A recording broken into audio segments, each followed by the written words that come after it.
Assalamualaikum warahmatullahi wabarakatuh. Perkenalkan, nama saya Wahidatu Udil Fadilah. Saya adalah mahasiswi dari Institut Agama Islam Al-Qadiri Jember. Prodi saya yaitu pendidikan anak usia dini.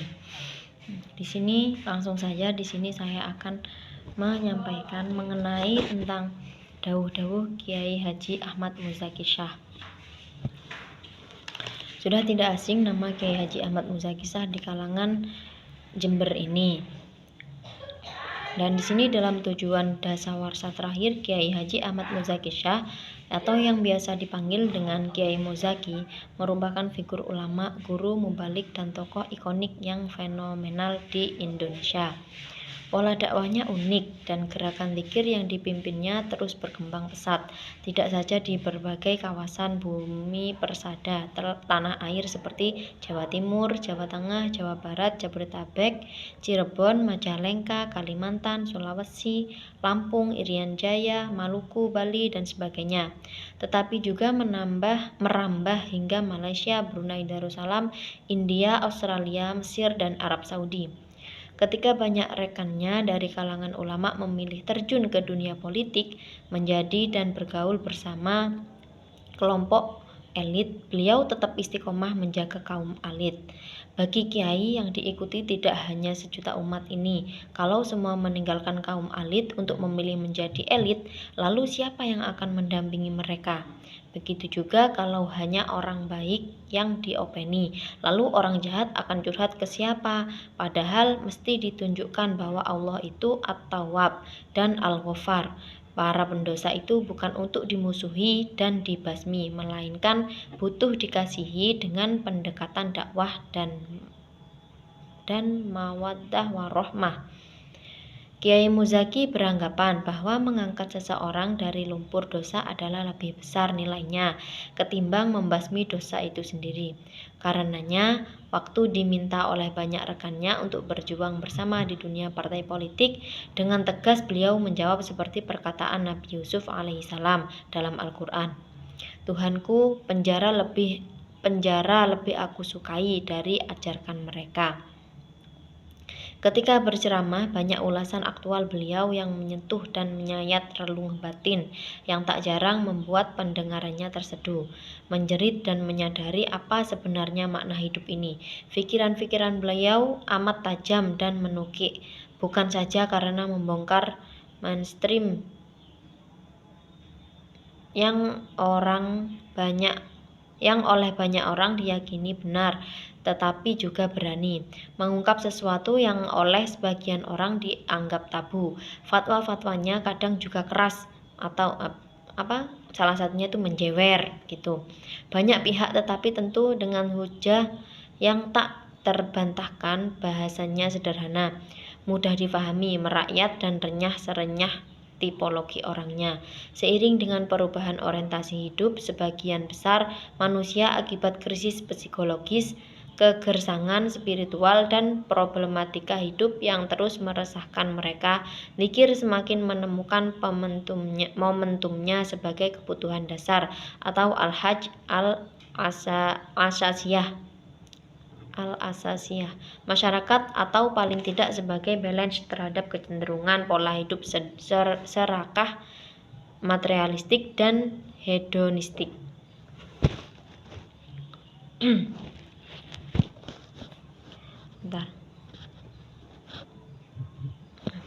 Nah, di sini langsung saja beliau pada saat dawuh itu sering berdawuh tentang andalkan dirimu sendiri.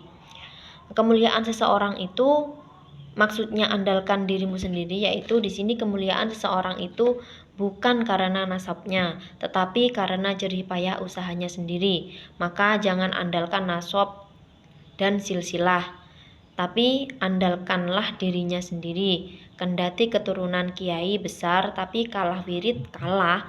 Sebaliknya, meskipun keturunan tukang becak tapi menang wirid, ya menang. Demikianlah qaul hikmah yang sering ditausiahkan Kiai Muzaki kepada putra-putranya dan para santrinya.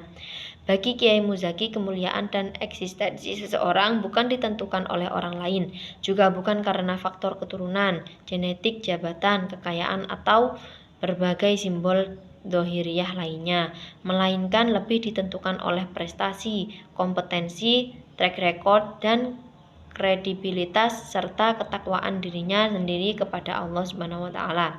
Ali bin Abi Thalib karamallahu wajhah menyebutkan, pemuda yang handal adalah mereka yang berani mengatakan muda inilah aku, bukan yang mengatakan aku anak fulan, cucu si fulan. Pandangan tersebut relevan dengan Al-Qur'an yang menegaskan bahwa sesungguhnya posisi yang paling mulia di antara manusia di sisi Allah adalah yang paling takwa di antara mereka. Yang kedua, ketuklah pintu berkali-kali. Masuk dari ketuklah pintu berkali-kali yakni ketika memberikan nasihat pada para jamaahnya, Kiai Muzaki menyebutkan setiap barang bagus harganya pasti mahal. Dan untuk mendapatkannya tidak bisa dengan cara yang santai, dibutuhkan kerja keras, tekad yang kuat, dan perjuangan yang tak kenal lelah. Menurut beliau, orang yang meraih fajar hanyalah mereka yang melakukan perjalanan panjang di waktu malam. Dalam Al-Quran disebutkan, yang artinya orang-orang yang berjuang keras mencari keridhaan kami, benar-benar akan kami tunjukkan kepada mereka jalan kami. Dalam syair Arab dikatakan, man jadda wajadda, siapa yang giat dia yang dapat. Karena itu bersikaplah optimis, kendati langgang kehidupan tidak selamanya manis. Memang dalam hidup ini semua akan diuji dengan bermacam kasus, tetapi di balik itu pasti terkandung maksud dan yang khusus. Dengan ujian akan terlihat kualitas iman, maka tebarkan sabar dan kuatkan tekad. Hanya yang menempuh sungguh-sungguh yang dapat menggapai kemuliaan. Barang siapa yang mengetuk pintu berkali-kali, pada akhirnya akan dibukakan pintu hidayah, sebagaimana sabda Nabi SAW. Man qoro'al baba lajja walajja. Yang selanjutnya, yang ketiga, yakni bersikaplah seperti karang di tengah gelombang.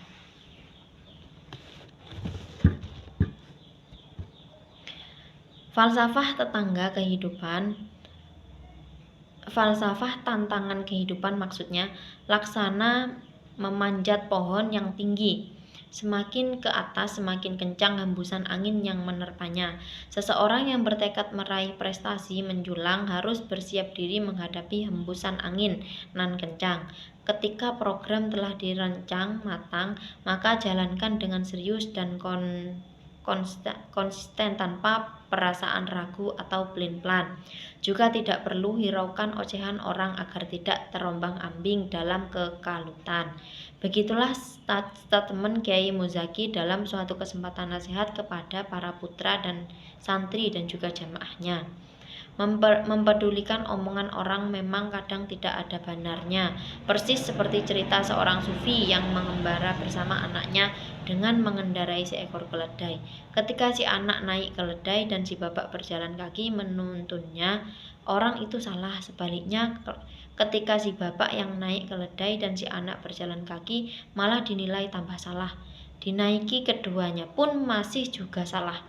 Tidak naik sama-sama justru semakin salah. Mereka dianggap bodoh, wong membawa keledai kok tidak ditunggangi gitu. Karena itu melangkahlah lillah dan jangan hiraukan penilaian orang. Kalau kalian berbuat sesuatu hanya ingin disebut ikhlas, maka itu tidak ikhlas. Demikian juga bila kalian meninggalkan sesuatu hanya karena khawatir disebut tidak ikhlas, maka itu pun tidak ikhlas.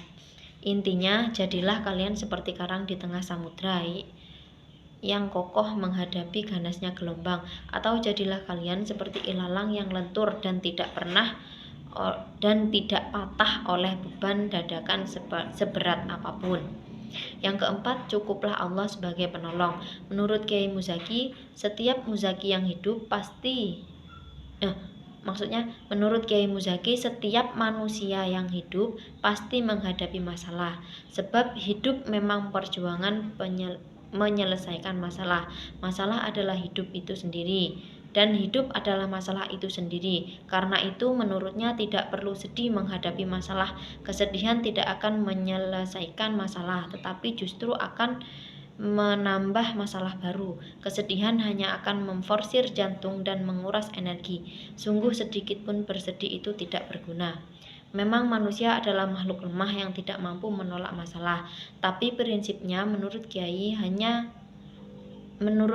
Muzaki tidak ada masalah yang tidak bisa diatasi. Bila tak ada pesta yang tak berakhir, maka tak ada badai yang tak berlalu. Setiap tangisan akan berujung dengan senyuman, dan setelah kesulitan pasti ada kemudahan. Itulah sunatullah. Maka kabarkan pada malam bahwa sang fajar akan segera tiba. Kabarkan pula pada orang yang ditimpa kesusahan bahwa pertolongan Allah pasti segera datang. Kuncinya, semua masalah akan cepat selesai bila diserahkan sepenuhnya kepada Allah. Ridho atas segala yang terjadi, berprasangka baik kepadanya, dan menunggu dengan sabar pertolongannya. Ketidaksabaran berakibat perpisahan Musa alaihissalam dengan Nabiullah Khidir. Ketidaksabaran membuat umat Islam kalah dalam perang Uhud. Ketidaksabaran membuat berbagai kebaikan lepas dari genggaman kita. Perbanyaklah membaca hasbunallah wa ni'mal wakil, ni'mal maula wa ni'man nasir. Karena sejatinya tidak ada satu kekuatan pun di dunia ini tanpa pertolongan Allah. Maka cukuplah Allah sebagai pelindung dan penolong kalian, karena Allah sebaik-baik pelindung dan penolong. Yang kelima, raih sesuatu dengan yakin. Dalam banyak kesempatan, Kiai Muzaki sering menasihati para jamaahnya bahwa dalam kehidupan ini seseorang harus bersikap optimis. Kendati perjalanan hidup tidak selamanya manis, memang ada banyak liku dan tanjakan yang mesti dilalui, ada banyak rahasia yang mesti disingkap, dan ada banyak rintangan yang mesti diatasi. Tetapi yakinlah bahwa Allah hanya memberi beban sesuai kemampuan hambanya. Menurut tokoh ikonik ini, tidak ada satupun yang tidak bisa diraih, tetapi syaratnya jangan ragu, sebab keraguan hanya menunjukkan bahwa tekad kita belum maksimal. Tak ada kebaikan dalam keraguan. Yakinlah dengan seyakin-yakinnya bahwa Allah kuasa mengabulkan hajat hambanya. Dengan keyakinan yang mustahil akan bisa menjadi kenyataan, tetapi tanpa keyakinan kepastian akan menjadi sirna. Allah itu sesuai prasangka hambanya.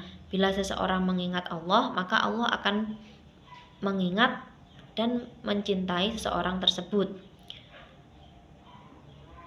Bila seseorang memohon perlindungan, maka Allah akan melindunginya. Bila seseorang mendekat kepadanya sejengkal, Allah akan mendekatinya sehasta. Dan bila seseorang mendekat sehasta, Allah akan mendekatinya sedepa. Bila seseorang mendekat kepadanya dengan berjalan, Allah akan mendekatinya dengan berlari. Yang keenam, belajarlah istiqomah. Menurut Kiai Muzaki, istiqomah adalah lebih baik dari 1000 karomah. Sebab dalam istiqomah terkumpul sabar, yakin, syukur, ridho, ikhlas, dan tawakal.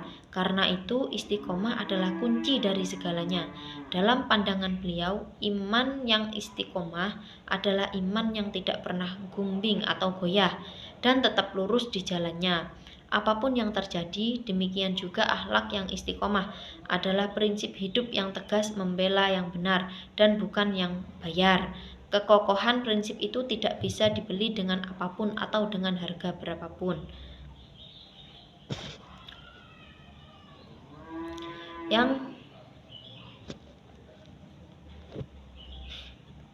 Jika kalian ingin dianggap sebagai pengikut Nabi Shallallahu Alaihi Wasallam, ikutilah prinsip hidup dan keistiqomahan seperti yang diajarkan beliau Nabi Muhammad Shallallahu Alaihi Wasallam, bahwa dalam keadaan apapun kita mesti menahan diri dari menjual harga diri, walaupun mungkin ia harus mati kelaparan karenanya. Ucap Kiai Muzaki menasihati para jamaahnya.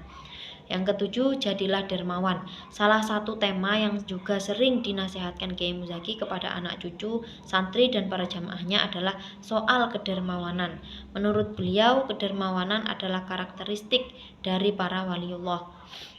yaitu sifat dan perilaku yang mengutamakan orang lain dari dirinya sendiri walaupun dirinya dalam kesulitan. Nabi SAW bersabda, Allah tidak menarik para kekasihnya kecuali atas dasar kedermawanan dan akhlak yang baik. HR Ibnu Hibban.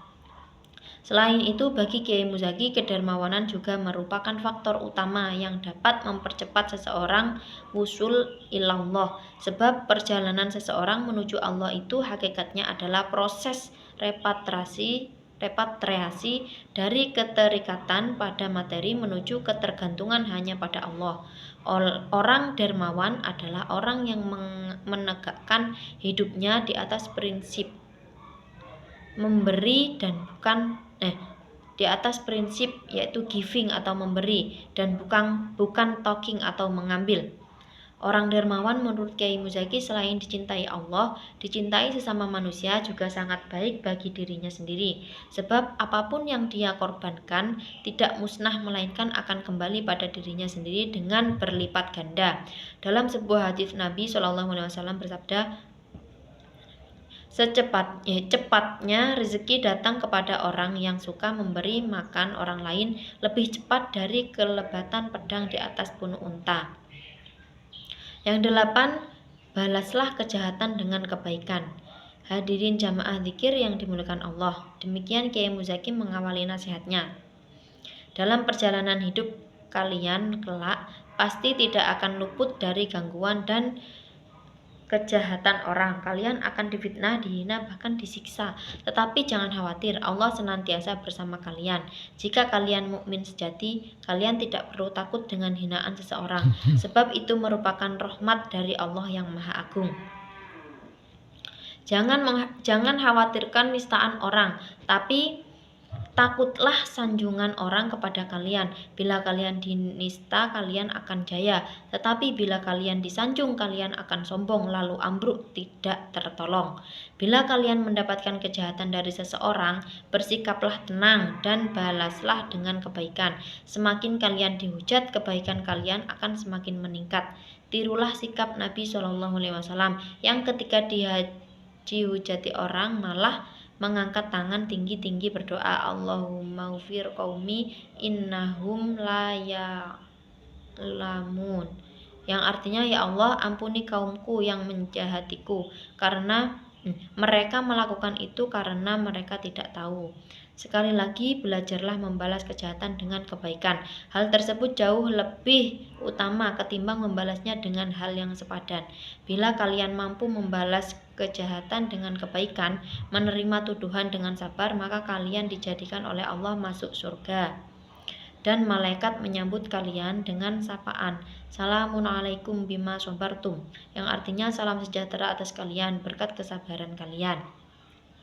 Yang 9, bersyukurlah atas segala hal. Dalam salah satu nasihatnya, Kiai Muzaki menyebutkan, andai ada waktu sejenak untuk menghitung berapa lama hidup yang telah kita jalani, berapa banyak kesehatan yang telah kita nikmati, berapa kali kesuksesan yang telah kita raih, berapa banyak rezeki yang telah kita dapati. Allah berfirman, dan jika kalian akan menghitung nikmat Allah, niscaya kamu tidak akan mampu menghitungnya. Sesungguhnya Allah Maha Pengampun lagi Maha Penyayang. Quran surat 16 ayat 18. Fariduddin Attar, seorang sufi besar menurut Kiai Ahmad Muzaki Shah, ketika mendapat ujian berupa sakit yang berkepanjangan sempat berdoa, ya Allah, aku tidak tahu mana yang harus aku syukuri di antara sakit dan sehatku. Mana di antara waktu itu yang paling patut aku sampaikan pujian padamu. Apa di waktu sehat ketika engkau senangkan aku dengan rezekimu, ataukah waktu sakitku ketika engkau bersihkan dosa-dosa yang membebaniku? Dalam sebuah hadis Rasulullah SAW bersabda, tiada seorang muslim yang terkena musibah melainkan Allah menetapkan kepadanya derajat yang tinggi dan Allah akan menebus dosanya sesuai dengan tingkat derita yang menimpanya. Itu HR Tirmidzi. Intinya, semua peristiwa apakah menyenangkan atau menyakitkan sejatinya harus tetap disyukuri, sebab di balik semua itu tersimpan rencana besar Allah untuk kebaikan para hambanya. Memang kadangkala Allah SWT menaruh barang berharga di tempat yang tidak berharga, menyembunyikan anugerah dan rahmatnya di balik momentum yang tidak terduga. Kadang Allah menebur cinta dan hidayah justru di balik musibah. Disebutkan dalam hadits, sesungguhnya bila Allah menyayangi suatu kaum, mereka akan diuji terlebih dahulu. Tirmidzi. Yang terakhir di sini yang 10, jadilah pecinta sejati. Laskar cinta adalah kaum yang menyembah Allah berdasarkan rasa cintanya. Tanda-tanda mereka antara lain adalah: pertama, pengabdiannya dilandasi kejujuran, ketulusan dan kesetiaan. Kedua, selalu menempatkan kehendak Allah segalanya.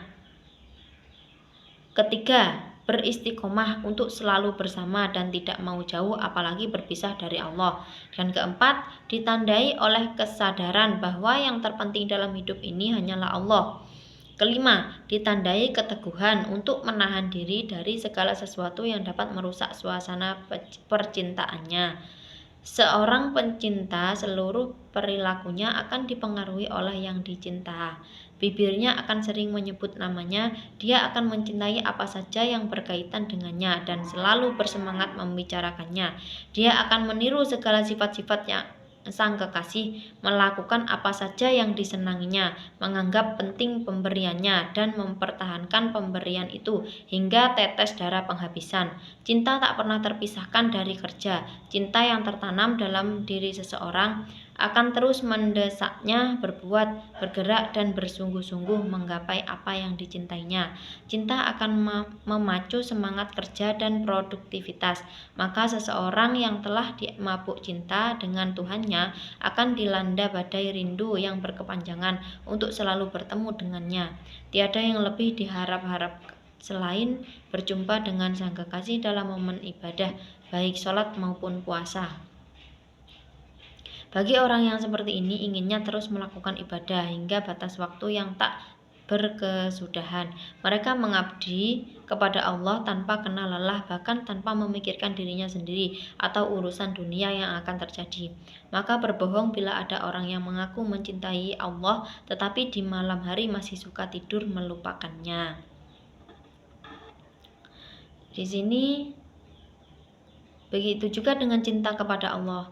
Maka salah satu buktinya bila disebut nama Allah bergetarlah hatinya dan berjolaklah totalitas emosinya. Karena itu seorang penyiar bersenandung, cinta kepada Allah itu api, apapun yang dilewatinya akan terbakar. Cinta kepada Allah itu cahaya, apapun yang dikenanya akan bersinar. Cinta kepada Allah itu langit, apapun yang dibawahnya akan ditutupnya. Cinta kepada Allah itu angin, apapun yang ditiupnya akan digerakkannya. Cinta kepada Allah itu air, dengannya Allah menghidupkan segalanya. Cinta kepada Allah itu bumi, dari situ Allah menumbuhkan segalanya. Cinta adalah akar dari segala kebaikan dan keutamaan hidup manusia. Tanpa cinta, manusia akan saling bermusuhan satu sama lainnya. Perang adalah bentuk ekstrim dari corak hubungan manusia yang kering akan cinta. Keributan kemanusiaan adalah manifestasi dari iklim hati yang membeku karena sepi dari gairah cinta. Demikianlah bacaan makalah yang telah saya sampaikan tadi. Kurang lebihnya saya mohon maaf yang sebesar-besarnya. Wabillahi taufiq wal hidayah. Wassalamualaikum warahmatullahi wabarakatuh.